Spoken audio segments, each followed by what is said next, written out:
Fears are growing that Indonesia is planning a major military assault in its Papua province. The country's top intelligence official in the province was killed last month by the West Papua National Liberation Army. There have been a spate of recent killings on both sides. West Papuans have defended their actions, saying they were eliminating spies posing as civilians. Pinned down under fire in the highlands of Indonesia's Papua province. Indonesian forces on the hunt for the West Papua National Liberation Army in their mountain stronghold. The latest clashes sparked after the NLA fighters killed 2 teachers and burnt down their school in April. Those declared words so that because the words identified as spy by the Indonesian military and police. A claim denied by the government. Indonesian outrage peaked when West Papuan fighters claimed their biggest kill in the 50-year-long fight for independence. National Intelligence Agency Chief Major General Dani shot while investigating the teachers' deaths.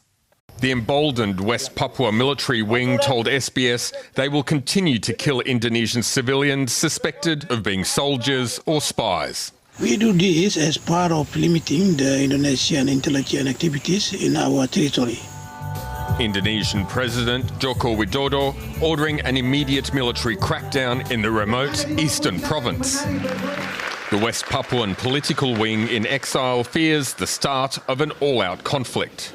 This is really concern me, and I alert the world. This is real war are going to happen in West Papua.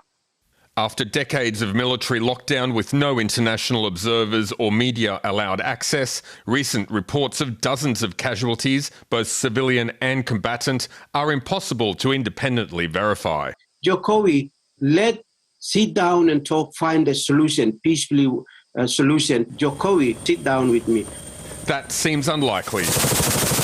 With claims of helicopter gunships being deployed, this unverified video posted on a military social media account. Indonesia is now prescribing the ragtag West Papuan fighters as an international terrorist organisation. Moving towards a counterterrorism framework will trigger more violence, more escalating situation in Papua with more killings taking place, and all the perpetrators can escape in a full impunity. Estimated killed in this long-running conflict, hundreds of thousands of Papuans and many hundreds of Indonesian soldiers. Human rights violation committed by the military or by the non-state actors such as Free Papuan Movement must be brought into court. The West Papuan political leadership rejecting the terrorist label. This is the humanitarian crisis committed by Indonesia. They are terrorists. Indonesia is terrorist. Australia has previously voiced concerns over human rights violations, but continues training the Indonesian military. Australia, this is happening in front of your door. 500 kilometers from north of Queensland.